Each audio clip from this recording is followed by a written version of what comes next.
Dear students, இன்னைக்குள்ள கிளாஸ்ல unit 1 மெட்டலர்ஜில எக்ஸ்ட்ராக்ஷன் ஆஃப் க்ரூட் மெட்டல் பத்தி பார்க்க போறோம். அதாவது நம்ம முன்னாடி பார்த்திருந்த முந்தின வீடியோஸ்ல என்ன பார்த்திருக்கோம்னா மெட்டலை எக்ஸ்ட்ராக்ட் பண்ணி எடுக்கிறது, அதோட ஓர்ல இருந்து எக்ஸ்ட்ராக்ட் பண்றதுக்கு 3 ஸ்டெப்ஸ் இருக்குன்னு சொன்னோம். அப்படிதானே? ஃபர்ஸ்ட் கான்சென்ட்ரேஷன், நெக்ஸ்ட் எக்ஸ்ட்ராக்ஷன், இன்னொரு ரிஃபைனிங். ஸோ கான்சன்ட்ரேஷன்ல ஒரு 4 ப்ராசஸ் இருக்குது. அதோட இம்பியூரிட்டிஸை ரிமூவ் பண்றது, அதை முந்தின வீடியோஸ்ல நம்ம பார்த்துட்டோம். ஸோ இன்னைக்கு இந்த மெட்டலை எப்படி அதுல இருந்து அந்த கான்சன்ட்ரேட் பண்ணி அப்படிங்கிறது என்னது இம்பியூரிட்டிஸை ரிமூவ் பண்ணி எடுத்திருப்போம். அப்படிதானே? ஸோ அந்த இம்பியூரிட்டிஸை ரிமூவ் பண்ணி வச்சிருக்கக்கூடிய ஓர்ல இருந்து அதோடைய மெட்டலை மட்டும் எப்படி தனியா பிரிச்சு எடுக்கலாம் அப்படிங்கிறது தான் இந்த extraction of crude metal. So இதுல இன்னும் 2 ஸ்டெப்ஸ் இருக்கு. என்னெல்லாம் பாத்தீங்கன்னா, first one conversion of ore into oxides of the metal of interest. Metal of interest அப்படிங்கிறது எந்த மெட்டலை நம்ம எக்ஸ்ட்ராக்ட் பண்ணணும். இப்போ காப்பர்னா காப்பர், சிங்குனா சிங்கு, லெட்னா லெட். ஸோ அதான் மெட்டல் ஆஃப் இன்ட்ரெஸ்ட் அப்படின்னு சொல்லியிருக்காங்க. நமக்கு தேவையானது எந்த மெட்டலும் அந்த மெட்டல் இருக்கக்கூடிய அந்த ஓரை நம்ம ஃபர்ஸ்ட் என்னதான் கன்வெர்ட் பண்ணணும்னா ஆக்சைடா கன்வெர்ட் பண்ணணும். இதுல இப்போ லெட் சல்ஃபேட் இருக்கு அப்படின்னா அதை லெட் ஆக்சைடா கன்வெர்ட் பண்ணுவோம். காப்பர் சல்ஃபேட் இருக்கு அப்படின்னா அதை காப்பர் ஆக்சைடா கன்வெர்ட் பண்ணுவோம். புரியுதுல்ல? ஸோ செகண்ட் என்னன்னா reduction of the metal oxides to elemental metal. Reduction பண்றது, இங்க ஆக்சைட் பண்றோம் அப்படின்னா ஆக்சிஜனை ஆட் பண்றோம். ஸோ அதே இது இங்க ரிடக்ஷன் வரும்போது இப்ப மெட்டல் ஆக்சைடா நமக்கு இருக்கு, அந்த ஆக்சைடு அதுல இருந்து ரிமூவ் பண்ணி நம்ம மெட்டலை மட்டும் தனியா எடுக்கிறது என்னது செகண்ட் ப்ராசஸ். ஸோ இதுல என்ன கொடுத்துருக்காங்க அப்படின்னு பாத்தீங்கன்னா metal oxides to elemental metal. இந்த எலமெண்டல் அப்படின்னா என்ன மீனிங்னா, நம்ம எக்ஸ்ட்ராக்ட் பண்ணி எடுக்கும் போது அதனுடைய அந்த மெட்டலுக்கு இருக்கக்கூடிய ஆக்சிடேஷன் ஸ்டேட் 0வா இருக்கணும். அதாவது ஒரு மெட்டல் வந்து ஆக்சிஜன் கூட கம்பைண்டா இருக்கும் போது அதோட ஆக்சிடேஷன் ஸ்டேட் டிஃபரெண்டா இருக்கும். அதை நம்ம ஆக்சைடை ரிமூவ் பண்ணி மெட்டலை மட்டும் தனியா கொண்டு வரும்போது அந்த மெட்டலுக்கு கண்டிப்பா ஆக்சிடேஷன் ஸ்டேட் 0வா இருக்கணும். அதாவது elemental metal. So first conversion of ore into oxides. அதுல இன்னும் ரெண்டு ப்ராசஸ் இருக்கு. என்னென்னு பாருங்க. ஃபர்ஸ்ட் ரோஸ்டிங் அண்ட் ஸ்மெல்டிங் அப்படின்னு சொல்லிட்டு. ஸோ இந்த 2 மெத்தட் தான் நம்ம இன்னைக்கு பார்க்க போறோம்.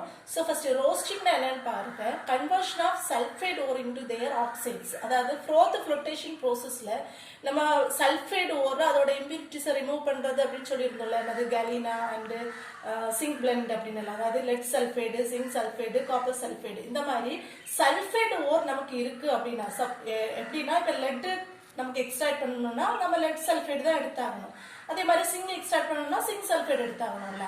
ஸோ இந்த மாதிரி கேசஸா இருந்ததுன்னா நம்ம என்ன மெத்தட் யூஸ் பண்றோம்? ரோஸ்டிங் மெத்தட் யூஸ் பண்றோம். ஸோ இந்த சல்ஃபைடா இருக்கக்கூடியதை ஆக்சிஜன் கூட ரியாக்ட் பண்ணி நம்ம ஹீட் பண்ணி இந்த சல்ஃபைடை ஆக்சைடா கன்வெர்ட் பண்றோம். லெட் சல்ஃபைடு இருக்குன்னா லெட் ஆக்சைடா கன்வெர்ட் பண்றோம். ஸோ இதை ஹீட் பண்ணும்போது ஒரு முக்கியமான பாயிண்ட் என்னன்னா, இந்த மெல்டிங் பாயிண்ட், மெட்டலோட மெல்டிங் பாயிண்டை விட நம்ம கொடுக்கக்கூடிய ஹீட் ரொம்ப கம்மியா இருக்கணும்.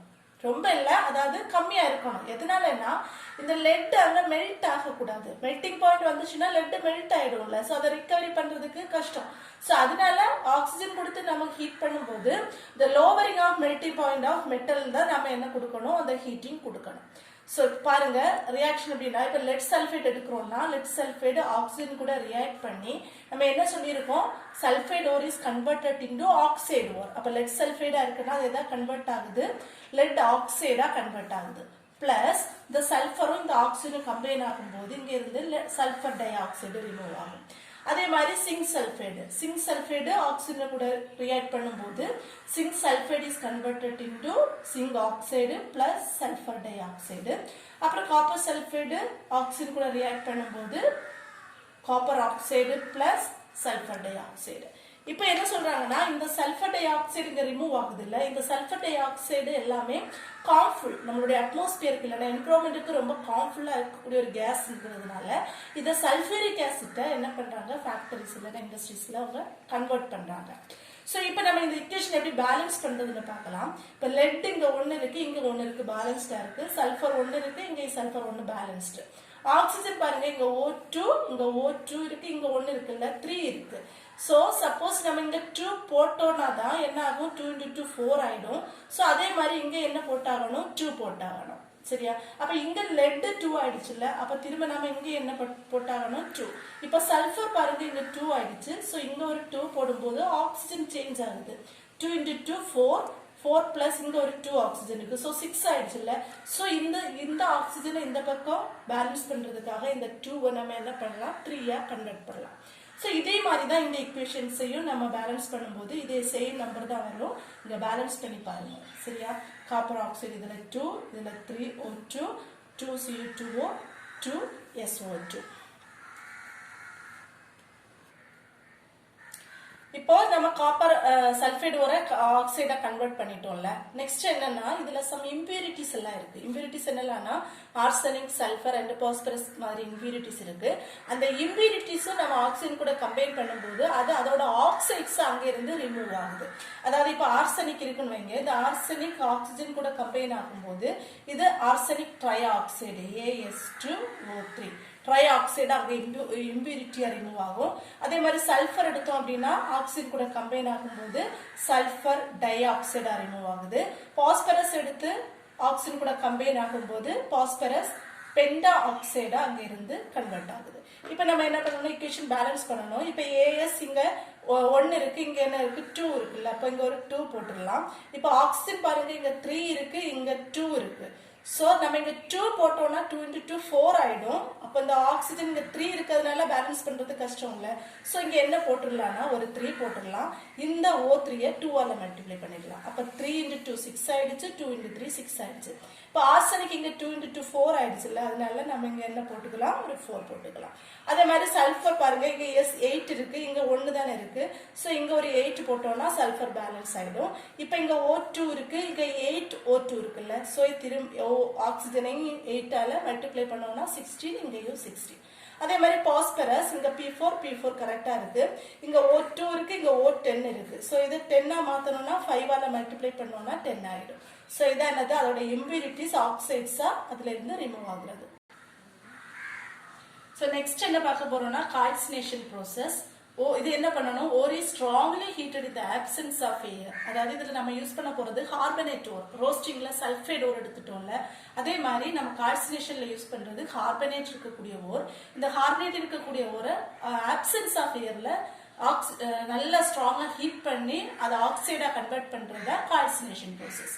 இப்போ பாருங்க லெட் கார்பனேட் இருக்கு அப்படின்னா this lead carbon is converted into lead oxide. அப்ப lead oxide போச்சுன்னா என்னது, CO3ல ஒரு ஆக்சிஜன் போயிடுச்சு, அப்ப பேலன்ஸ் என்ன வரும், CO2. அதே மாதிரி கால்சியம் கார்பனேட் எடுத்தோம்னா calcium oxide plus CO2. Zinc carbonate எடுத்தோம் அப்படின்னா சிங்க் ஆக்சைடு பிளஸ் CO2. இங்க 2 இருக்கு, மெக்னீசியம் கார்பனேட் இருக்கு, கால்சியம் கார்பனேட் இருக்கு. அப்ப மெக்னீசியம் கார்பனேட் ஃபர்ஸ்ட் மெக்னீசியம் ஆக்சைடா கன்வெர்ட் ஆகுது, கால்சியம் கார்பனேட் கால்சியம் ஆக்சைடா கன்வெர்ட் ஆகுது, பிளஸ் ரெண்டுலயும் CO2 இருக்கிறதுனால 2CO2ன்னு போட்டுடலாம். ஸோ ரோஸ்டிங்க்கு சல்ஃபைடு ஒரு ஆக்சைடா கன்வெர்ட் பண்றோம், கால்சினேஷன்ல கார்பனேட் ஒரு ஆக்சைடு ஒரு கன்வெர்ட் பண்றோம். அங்க இந்த பிரசன்ஸ் ஆஃப் ஏர், இங்க இந்த ஆப்சன்ஸ் ஆஃப் ஏர். நெக்ஸ்ட் என்ன சொல்லிருக்காங்கன்னா ஹைட்ரேட்டட் ஓரா இருக்கும் போது, இப்ப கார்பனேட்னா நம்ம அது ஆக்சைடா கன்வெர்ட் பண்றோம். ஸோ சப்போஸ் ஹைட்ரேட்டட் என்ன மீனிங், வாட்டர் ஆட் ஆயிருக்கக்கூடியது. இப்போ Fe2O3ல 3H2O-னா 3 molecule ஆஃப் வாட்டர் இதுல என்ன ஆகுது, ஆட் ஆயிருக்கு. அதை நம்ம என்ன சொல்லுவோம், ஹைட்ரேட்டட் ஓர் அப்படின்னு சொல்லுவோம். ஸோ ஹைட்ரேட்டட் ஓர் எடுத்து ஸ்ட்ராங்கா ஹீட் பண்றோம், இந்த ஆப்சன்ஸ் ஆஃப் ஏர்ல ஸ்ட்ராங்கா ஹீட் பண்ணோம்னா அதுல இருக்கக்கூடிய இந்த வாட்டர் மாலிகூல்ஸ் என்ன ஆகுது, வேப்பர் அதுல இருந்து ரிமூவ் ஆகுது.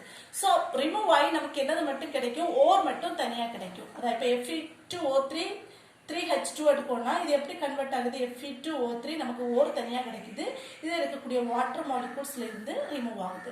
நெக்ஸ்ட் Al2O3னா அலுமினா ஓர், Al2O3 மட்டும் கிடைக்கும், 2H2 அதுல இருந்து ரிமூவ் ஆகும்.